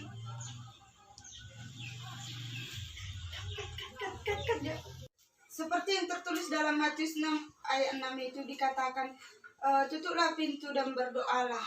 Artinya kita harus memfokuskan diri kepada Tuhan dan memfokuskan diri kepada Tuhan dan meminta kepadanya. Jangan seperti orang Farisi. Kalian mengenal orang Farisi? Kenal. Ya, di dalam Alkitab dikatakan orang Farisi dalam berdoa dia menyampaikan doa-doanya di tengah-tengah orang berkeramaian. Dia berdoa di tengah-tengah orang yang berkerumun. Janganlah di dalam Alkitab, janganlah kalian berdoa seperti orang-orang Farisi. Ya, pemuda Kristen? Ya, Bu. Ya. Sebagai orang remaja Kristen, kalian harus berdoa kepada Tuhan dengan meminta dengan sungguh-sungguh, karena doa yang sungguh-sungguh adalah doa yang meminta dengan sungguh-sungguh, berdoa dan mengucap syukur kepada Tuhan. Karena Tuhan sama sekali tidak membatasi siapa saja yang dapat menaikkan doa dan doa memiliki kuasa yang besar sehingga benar-benar memiliki pengaruh kuasa di dalam kehidupan remaja seperti kalian. Seperti apa kuasa yang kalian rasakan di dalam kehidupan kalian? Seperti kalian masih merasakan kehidupan, masih merasakan semua yang ada di dalam dunia ini. Apa aja untuk memperoleh kuasa doa di dalam kehidupan kalian? Satu, mengakui dosa, ya kan? Ya. Apa saja dosa yang pernah kalian akui di dalam kehidupan kalian? Apa dosa-dosa yang pernah kalian katakan di dalam doa kalian? Ya, salah satu di antara kalian, ibu mau tahu apa dosa yang pernah kalian akui di dalam doa kalian. Kalian doakan kepada Tuhan supaya Tuhan mengabulkan, mengampuni dosa-dosa kalian. Cakap-cakap kotor kepada teman. Ya, seperti Asti, dia mengakui dosanya dengan mengucap kotor kepada temannya. Dia melakukan doa kepada Tuhan. Ya, seperti itu Asti. Ya, Bu. Ya, dia berdoa kepada Tuhan. Dia mengakui dosa-dosanya karena dosa merupakan penghambat setiap permintaan kita yang kita panjatkan kepada Tuhan. Itu yang membuat kita tidak dipedulikan Allah. Maka oleh karena itu kita harus mengakui dosa kita dan meminta Tuhan untuk menghapuskan dosa-dosa kita. Ya, yang kedua yaitu yakin dan percaya bahwa Tuhan akan mengabulkan doa-doa kita. Iya kan? Iya. Doa seperti yang dikatakan tadi si Wiwi dikatakan tadi, dia mendoakan orang tuanya, sahabatnya, dan juga lingkungan yang ada di sekitarnya. Dikatakan tadi dia mendoakan orang tuanya supaya sehat, diberikan rezeki, kesehatan, buat juga ke teman-temannya dan juga gurunya. Iya kan Wiwi? Iya. Yang kedua yaitu saling mendoakan. Ya, kalian harus saling mendoakan satu dengan yang lainnya. Karena dengan saling mendoakan sahabat-sahabat kalian yang mengalami kesusahan seperti yang terjadi pada saat ini. Pernahkah kalian berdoa tentang yang terjadi pada saat ini? Pernah, Bu. Pernah. Yaitu seperti yang terjadi pada saat ini, COVID-19, ya kan? Pasti kalian pernah mendoakan supaya COVID-19 ini cepat berhenti ya Tuhan. Kiranya Engkau memusnahkannya, ya kan? Iya. Begitu juga dengan topik kita hari ini tentang doa. Dikatakan kuasa doa adalah begitu besar. Kuasa doa yang begitu besar dapat mempengaruhi kehidupan, ya kan? Dalam kehidupan, maka oleh karena itu kita senantiasa, yang pertama dikatakan tadi mengakui dosa. Yang kedua yaitu yakin dan percaya. Yang ketiga yaitu saling mendoakan, ya kan? Iya.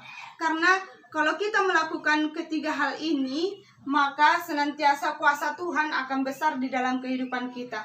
Karena kekuatan doa, seperti yang Ibu katakan tadi, kekuatan doa di dalam kehidupan itu begitu besar. Karena dengan meminta kepadanya, mengucap syukur dan memberikan hati yang tulus kepada Tuhan, maka Tuhan akan memberikan juga kuasanya kepada kehidupan kita. Amin. Ya. Sekian PA kita pada hari ini. Mari kita bersatu di dalam doa.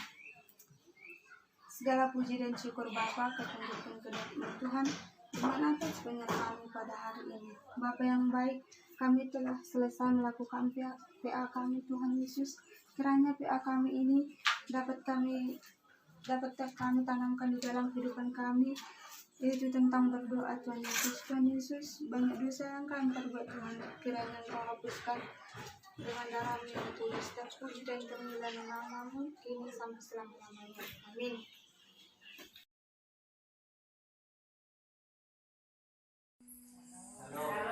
Nah, sebelum kita memulai ibadah kita pada sore hari ini, kita membuka dengan satu lagu pujian yang berjudul Doa Mengubah Segala Sesuatu.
Yesus, terima kasih Roh Kudus atas segala penyertaan Tuhan sehingga kami dapat berkumpul di tempat ini. Bapa yang baik serta berkat juga Tuhan, kami akan melaksanakan ibadah ini, ibadah singkat penelahan Alkitab di Tuhan Yesus.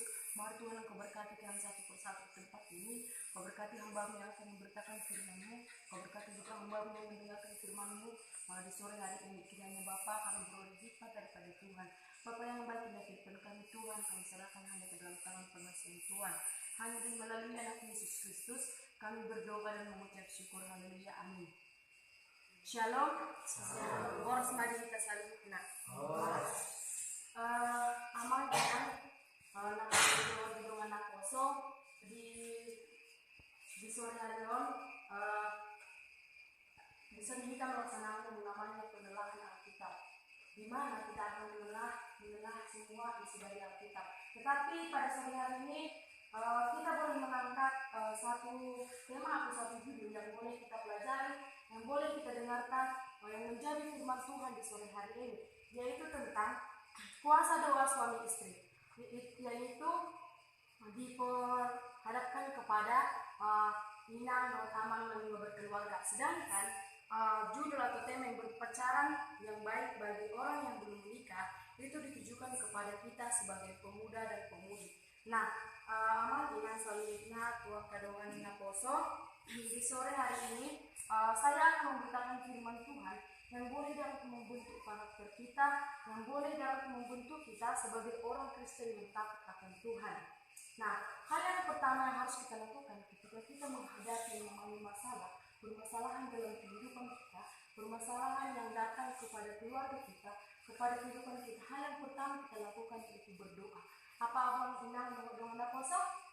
Berdoa. Nah, di dalam penelahan kita pada sore hari ini,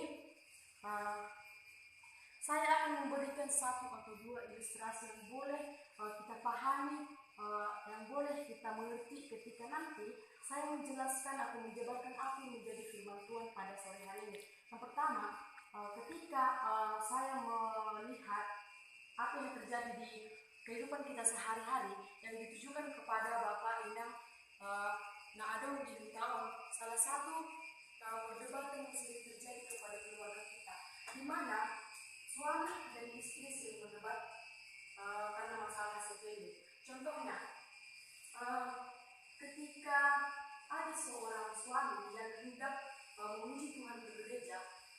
ada seorang istri yang hendak menuju Tuhan ke gereja juga, mereka bersama-sama. Biasanya mengulang ke gereja, sering mereka memboncengnya minta nama pimpinan ke gereja, sama-sama saat di gereja selama ini. Nah, saya melihat dengan mata kepala saya sendiri ada sebuah keluarga ini belum berkeluarga, di mana si suami membonceng istrinya ke gereja setiap minggu.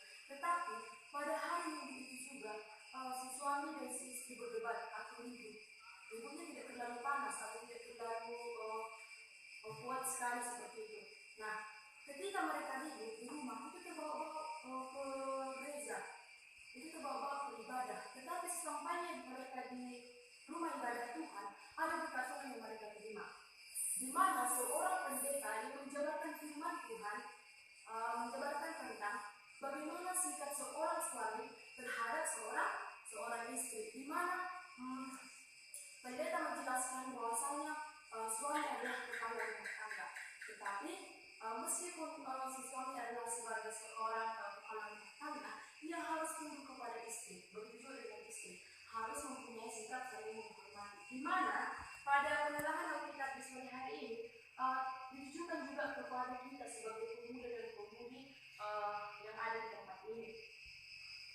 Kita sering melakukan yang namanya keributan. Contohnya ketika kita di masa sekarang melakukan di mana berpacaran. Berpacaran bukan hanya saja untuk yang muda-mudi yang dewasa, tetapi untuk remaja juga sudah ada pada saat ini. Nah, sama halnya dengan keluarga tadi atau suami istri tadi, ada seorang pasangan, kita buat namanya si A dan si B. Nah, si A ini adalah laki-laki. Dia selalu ribut dengan yang namanya si B, yaitu pacar perempuannya. Nah, si A ini adalah seorang laki-laki yang bisa dibilang playboy. Nah, playboy, kalau dikatakan playboy untuk muda-mudi, dia mempunyai banyak cewek, ya kan?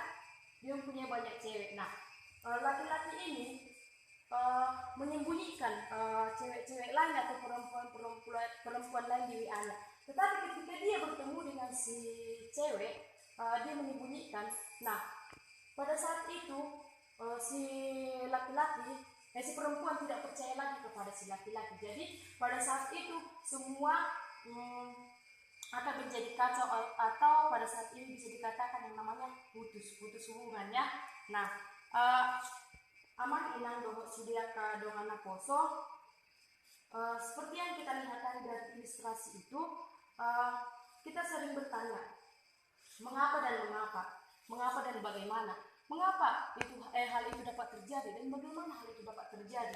Nah, pada sore hari ini kita boleh datang kepada Tuhan. Ketika kita mengalami yang namanya permasalahan tadi, permasalahan antara si istri dan si suami, permasalahan antara si A dan si B di dalam berpacaran, kita boleh datang kepada Tuhan. Kita boleh meminta kepada Tuhan bahwasanya kita mempunyai masalah, Tuhan tolong kami sedang mempunyai masalah. Di dalam berkeluarga tidak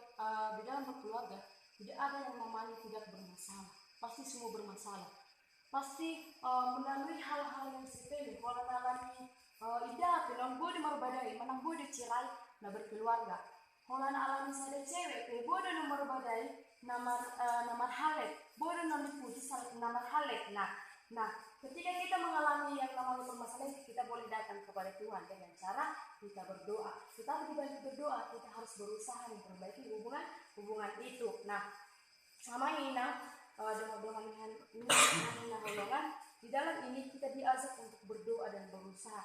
Mari kita doakan pacar kita, mari kita doakan istri kita, mari kita doakan suami kita, dan mari kita doakan keluarga kita. Begitu pula dengan keluarga kita, Amang sebagai kepala rumah tangga dan Inang adalah sebagai ibu rumah tangga, di mana di dalam hal ini kekristenan pasangan suami istri adalah insan yang berbeda gender. Di mana berbeda gender maksudnya kebiasaan, kebudayaan, tabiat, keadaan sosial dan ekonomi itu pasti berbeda, sehingga masing-masing mengadakan penyesuaian, bahkan perubahan yang bagaimana dan kemana arahnya, dan kemana arah perbedaan gender tadi. Nah, yang pertama kita akan membahas tentang masing-masing orang perlu berubah sesuai dengan kehendak Tuhan. Masing-masing orang berubah sesuai dengan kehendak Tuhan. Di mana dikatakan bahwasanya dulunya seorang suami itu adalah seorang penjudi, bahkan dia tidak mengenal Tuhan. Dan di mana pada dulunya seorang laki-laki itu adalah orang yang bermalas-malasan. Tetapi ketika seorang suami tadi menikah dengan istri tadi, maka terjadi perubahan di dalam keluarga. Mungkin karena seorang istri memberikan yang terbaik kepada suami, sehingga suami dapat berubah. Contohnya kalau dia tadi penjudi, mungkin karena dinasihati, diberikan mungkin karena cintanya kepada istrinya, sehingga dia mengalami perubahan di kehidupannya. Tetapi di balik itu, istri pasti berusaha berdoa supaya si suaminya dapat berubah. Nah, begitu juga dengan yang namanya berpacaran tadi. Nah, perubahan itu terjadi bukan karena diri kita sendiri, tetapi karena kehendak daripada Tuhan ketika kita datang berdoa kepada Tuhan. Dan Roh Kudus, dan kuasa Roh Kudus, perubahan itu terjadi dalam kehidupan kita. Yang kedua yaitu menjadi pasangan yang berarti mempunyai kesempatan untuk berubah. Tuhan menunggu undangan kita untuk membantu kita berubah. Tuhan menunggu undangan dari setiap umatnya. Ketika kita datang memohon kepada Tuhan, itu adalah salah satu undangan kepada Tuhan supaya Tuhan mau merubah segala kehidupan kita. Yang ketiga yaitu kita bisa mengubah orang, tetapi Tuhan dapat mengubah kita, dan ini adalah pekerjaan Roh Kudus. Ketika kita sudah berubah, ketika kita sudah mau merubah segala perilaku buruk kita bisa dan kita mampu merubah orang yang belum bertobat. Nah, kita bisa berubahnya ketika kita sudah berubah. Itu yang dikatakan di dalam hal yang ketiga ini. Tuhan membuat masing-masing kita sesuai dengan ciptaannya, dan Ia tidak ingin kita mengubah pasangan kita sekehendak hati kita. Kita tidak boleh mengubah pasangan kita. Kita tidak boleh mengubah suami kita menjadi orang yang dikehendaki oleh diri kita sendiri, tapi biarlah itu menjadi kehendak daripada Tuhan. Nah, tugas kita adalah menerima pasangan kita seperti kita menerima Tuhan Yesus, atau kita menerima pasangan kita apa adanya. Berdoa pada Tuhan untuk mengubah pasangan kita dan kita sendiri dan diri kita sendiri sesuai dengan kehendaknya. Ada beberapa poin-poin yang dapat saya ambil dari penelanan kita pada sore hari ini. Yang pertama itu, sebagai pasangan kita tidak terlepas dari masalah. Sama halnya dengan yang saya jelaskan pada awal tadi, bahwasanya ketika kita mempunyai atau ketika kita sudah berpasangan, pasti kita akan diperhadapkan dengan yang namanya masalah. Banyak masalah yang kita dapatkan ketika kita sudah berpasangan atau kita sudah menikah. Di mana tadi ketika kita sebelum kita menikah, kita memiliki satu masalah.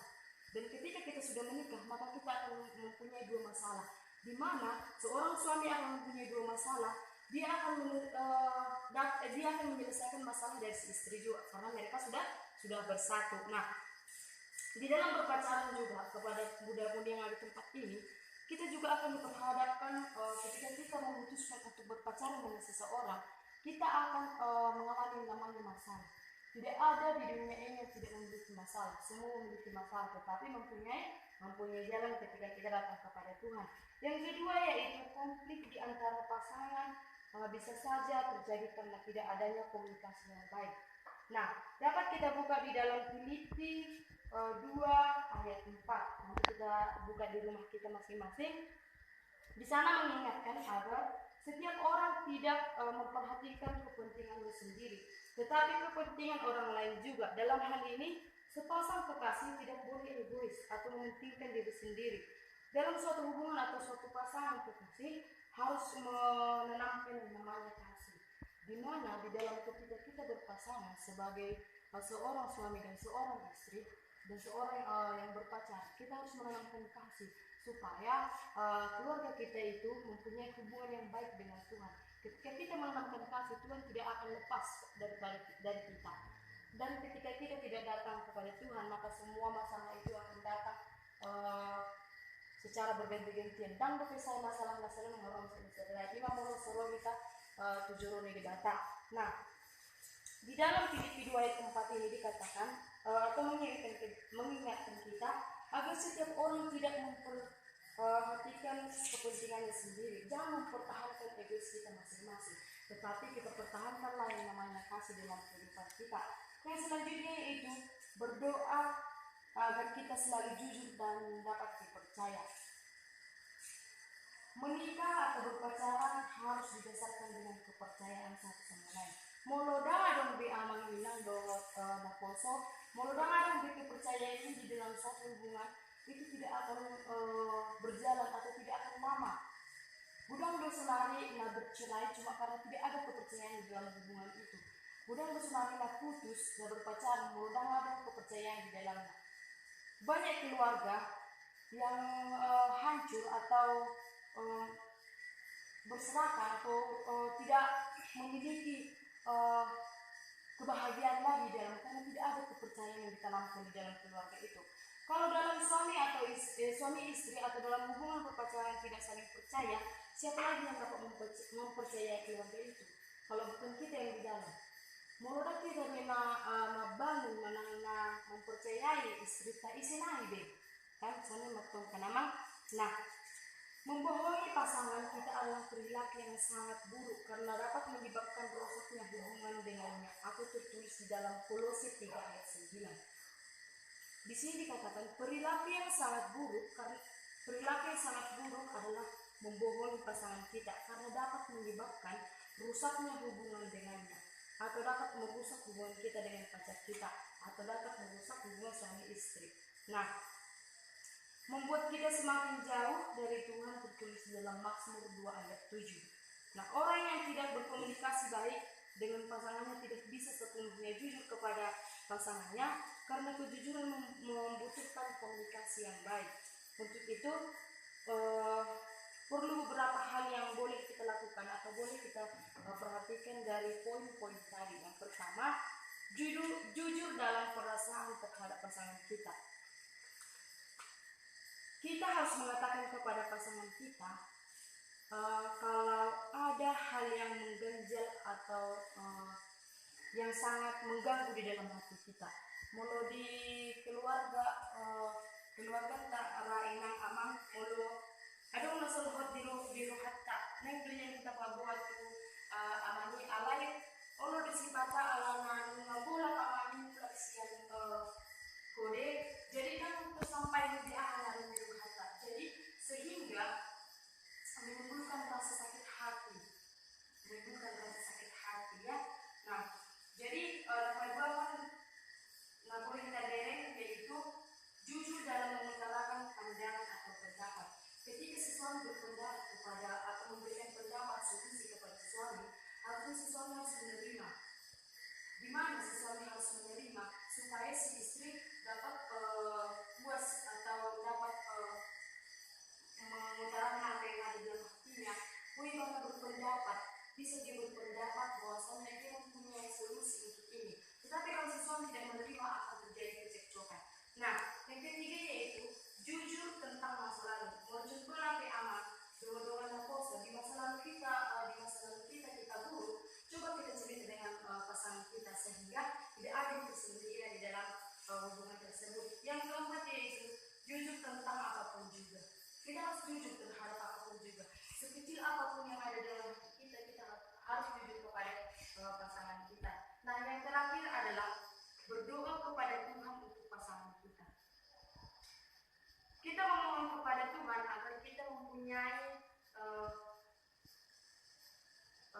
solusi daripada Tuhan untuk menyelesaikan segala masalah dalam kekeluargaan kita. Dan hati yang mau memahami apa yang kita katakan kepada pasangan kita yang tertulis dalam Galatia 6 ayat 2.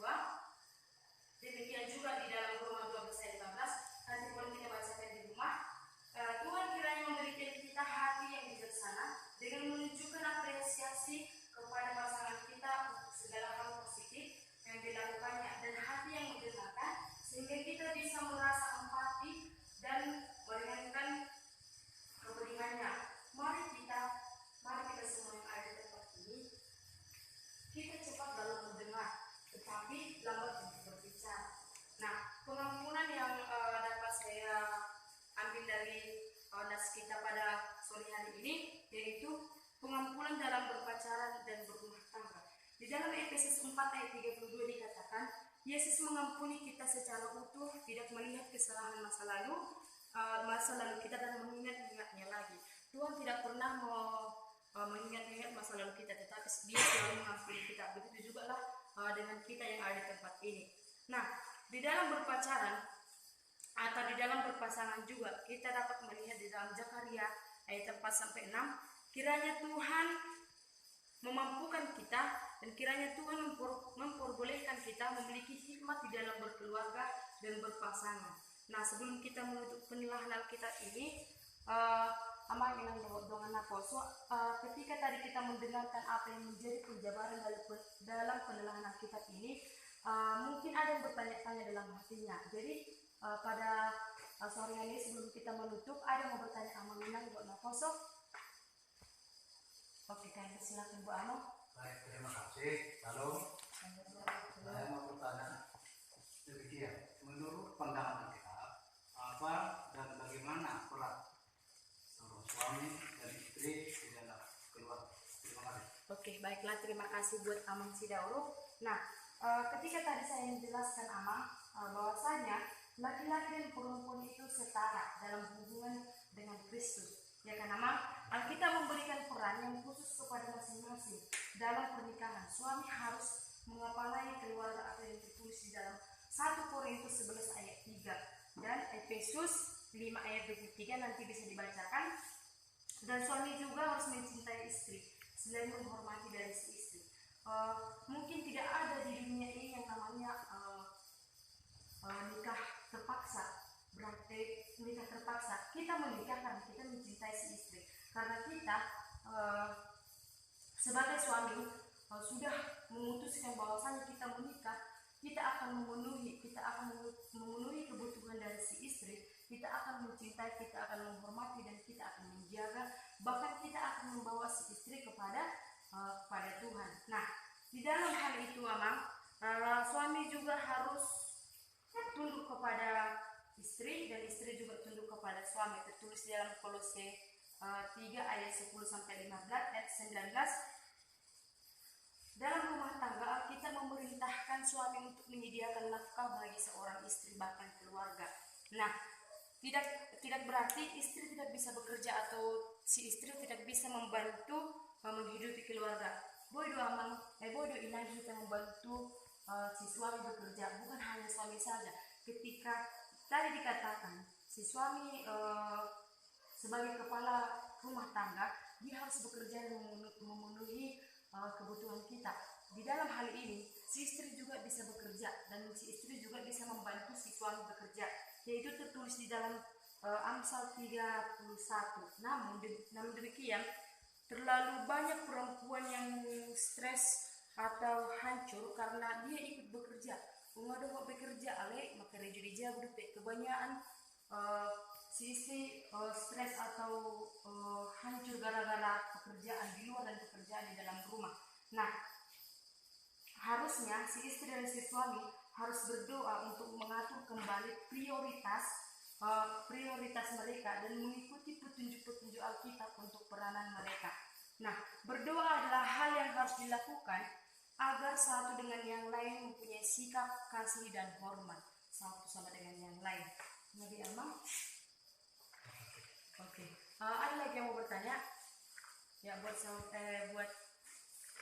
Kak Ruth. Terima kasih, karena saya adalah dewasa yang belum berumah tangga. Jadi bagaimana berpacaran secara Kristiani? Terima kasih. Nah, saya akan menjawab atau menjelaskan apa yang menjadi bagaimana berpacaran dengan secara Kristiani. Nah, seingat saya ketika kita duduk di kelas 3 SMP, kelas 2 SMP, kita sudah mempelajari di sekolah yang namanya berpacaran secara Kristiani. Nah, berpacaran secara Kristiani yang pertama yaitu menentukan pasangan yang sepadan dengan kita. Maksudnya menentukan pasangan yang sepadan dengan kita. Maksudnya di situ kita harus melihat atau menemukan pasangan kita yang serohani, yang seagama dengan kita.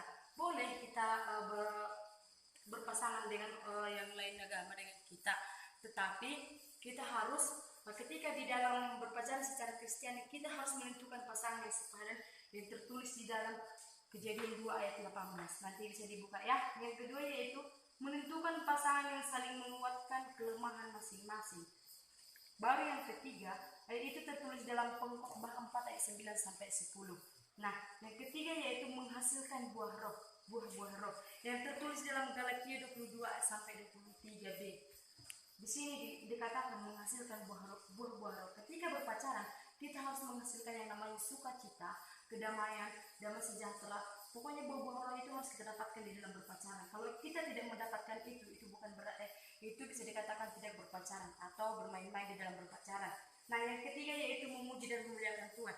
Ketika kamu boleh membawa pacarmu yang tidak pernah beribadah ke gereja atau tidak pernah melakukan pelayanan, itu namanya berpacaran. Bawalah pacarmu atau bawalah pasangan ke dalam kehadiran Tuhan supaya kamu terdapat di dalam kriteria berpacaran secara Kristiani.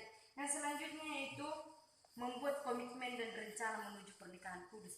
Ketika kamu memutuskan untuk berpacaran, berarti kamu sudah mempunyai komitmen akan menikah kudus dengan pasanganmu.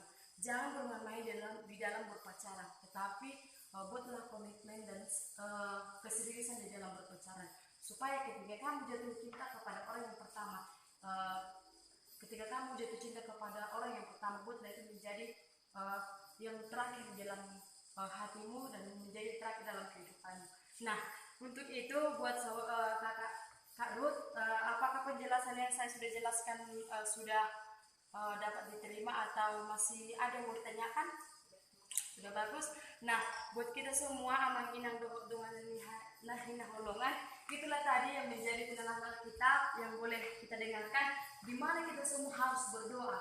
Apapun masalah kita harus berdoa di dalam berkeluarga dan di dalam berpacaran. Intinya kita harus berdoa dan berusaha membangun kasih di dalam hubungan kita. Nah, sebelum kita menutup ibadah kita atau penelanan kita pada sore hari ini, sebelumnya saya mengucapkan terima kasih atas segala kerjasamanya, bahkan buat mungkin di dalam hati kita boleh menerima. Tuhan memampukan kita untuk menerima apa yang sudah saya jabarkan pada hari ini. Untuk menutup ibadah kita berdoa. Kami kembali mengucap syukur kepada Tuhan atas segala berkat dan kasih karunia Tuhan limpahkan kepada kami. Bapa yang baik, kami sudah selesai melaksanakan ibadah kami, ibadah singkat penelanan kita Bapa. Kiranya Tuhan Engkau berkati hamba-Mu yang mendengarkan pada saat ini. Kau berkati Bapa satu persatu, di mana kami diajarkan di dalam penelanan kita pada saat ini. Kami diajarkan untuk menanamkan kasih di dalam hubungan kami.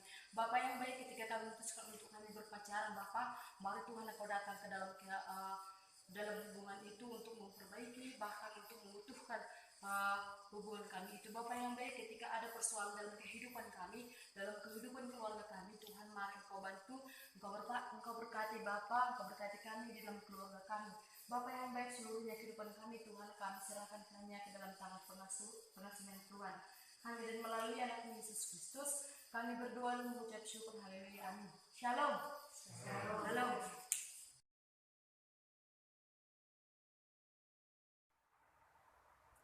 Shalom. Shalom. Biar kita memulai kegiatan metode PA kita bersatu di dalam doa.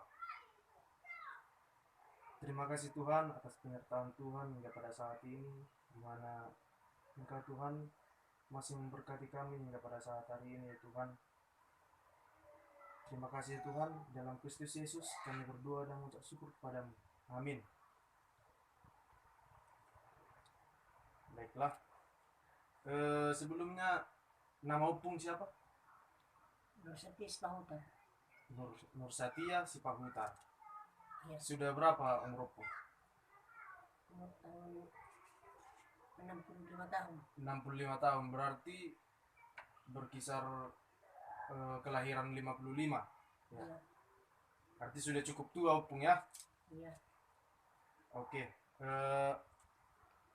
Hari ini kita melakukan kegiatan yaitu metode PA, dan materi yang akan saya bawakan yaitu materinya, judulnya tentang doa. Jadi saya akan menjelaskan tentang doa. Sebelumnya Pung buka dulu Alkitabnya di Yakobus 5 ayat 13. Opung masih bisa membaca Opung kan? Bisa. Oke, bacakan Opung. Mulu adong di tonga-tonga muna nama naon na porsuk matangyang maibana. Mulu adong na maralas ni roha marende maibana. Oke, saya membacakan bahasa Indonesianya ya, Pung. Yakobus 5 ayat 13. Kalau ada seorang di antara kamu yang menderita, baiklah ia berdoa. Kalau ada seorang yang bergembira, baiklah ia bernyanyi. Oke.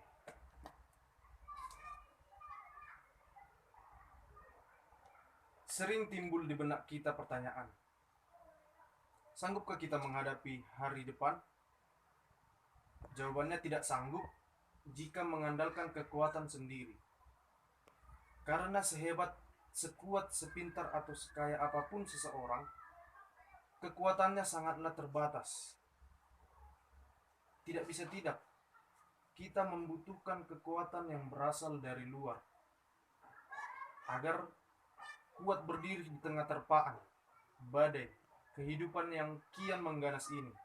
Kekuatan yang kita butuhkan adalah kekuatan adikodrati atau kekuatan yang melebihi di luar kodrat alam supranatural yang hanya kita peroleh melalui doa atau persekutuan dengan Tuhan. Tidak sedikit orang percaya menganggap remeh dan sepele kekuatan doa. Alkitab menyatakan, doa orang yang benar bila dengan yakin didoakan sangat besar kuasanya. Elia adalah manusia biasa, sama seperti kita. Dan ia telah bersungguh-sungguh berdoa supaya hujan jangan turun. Dan hujan pun tidak turun di bumi selama 3 tahun dan 6 bulan. Lalu ia berdoa pula dan langit menurunkan hujan. Dan bumi pun mengeluarkan buahnya. Yakobus 5 ayat 16b. Doa menghadirkan kuasa Tuhan yang tak terbatas atas diri manusia yang terbatas. Kekuatan doa sanggup menembus kemustahilan. Ketika Elia berdoa supaya tidak turun hujan. Hujan pun tidak turun di bumi selama 3,5 tahun. Dan ketika ia berdoa, meminta hujan kepada Tuhan, langit pun menurunkan hujan. Doa adalah senjata ampuh mengalahkan musuh dalam bentuk apapun, masalah atau pencobaan.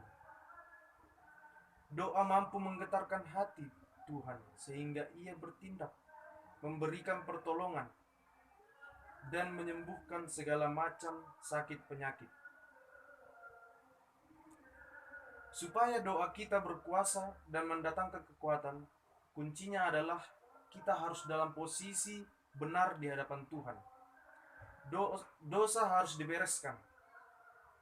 Karena dosa adalah penghalang utama doa sampai ke hadirat Tuhan. Sesungguhnya tangan Tuhan tidak kurang panjang untuk menyelamatkan, dan pendengarannya tidak kurang tajam untuk mendengar.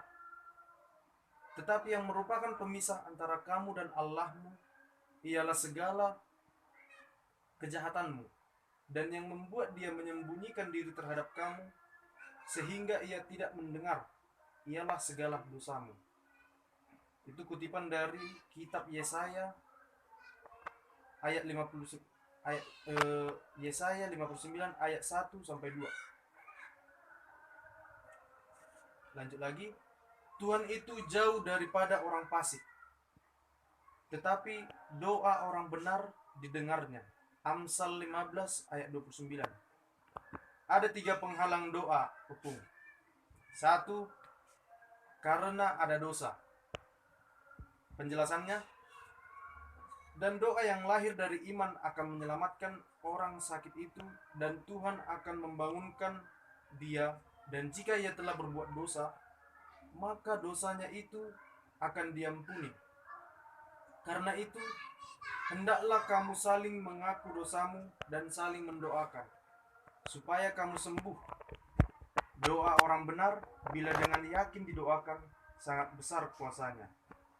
Yakobus 5 ayat 15-16. Tuhan tidak dapat mengabulkan doa Opung bila di dalam hati Opung masih ada dosa. Mengapa? Karena dalam dosa tidak ada kebenaran.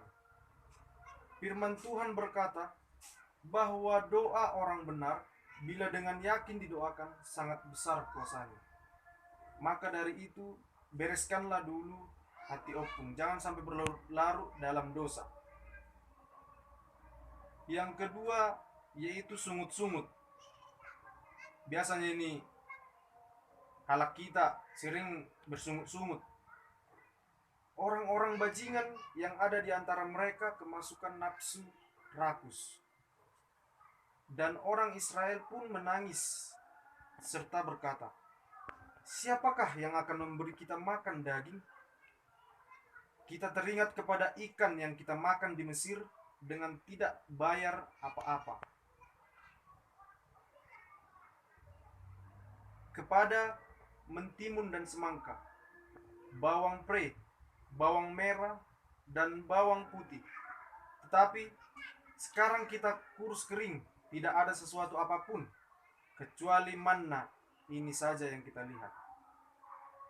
Tertulis di Bilangan 11 ayat 4-6.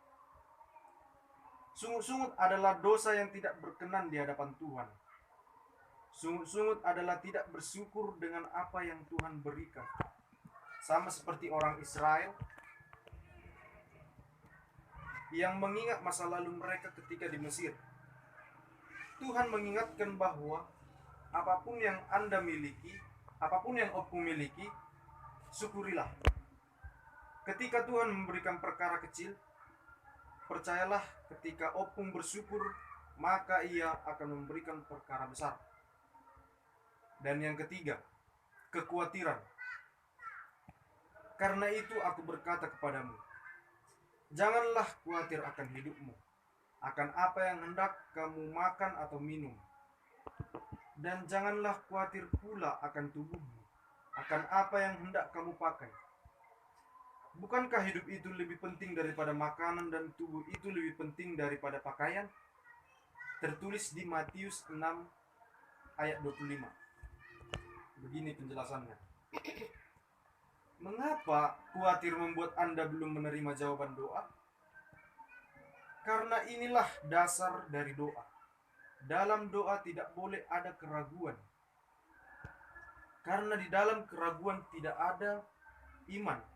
Mana mungkin Opung menerima jawaban doa bila Opung tidak percaya kepada Sang Pemberi. Percayalah kepada Tuhan dengan segenap hati dan jangan bersandar kepada pengertian Opung.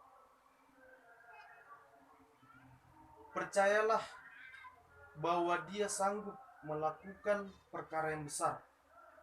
Secara kasat mata memang tidak mungkin, tetapi bagi Dia tidak ada yang mustahil. Mintalah hikmat kepada Tuhan. Berdirilah teguh dalam kepercayaan bahwa doa pasti dijawab tepat pada waktunya.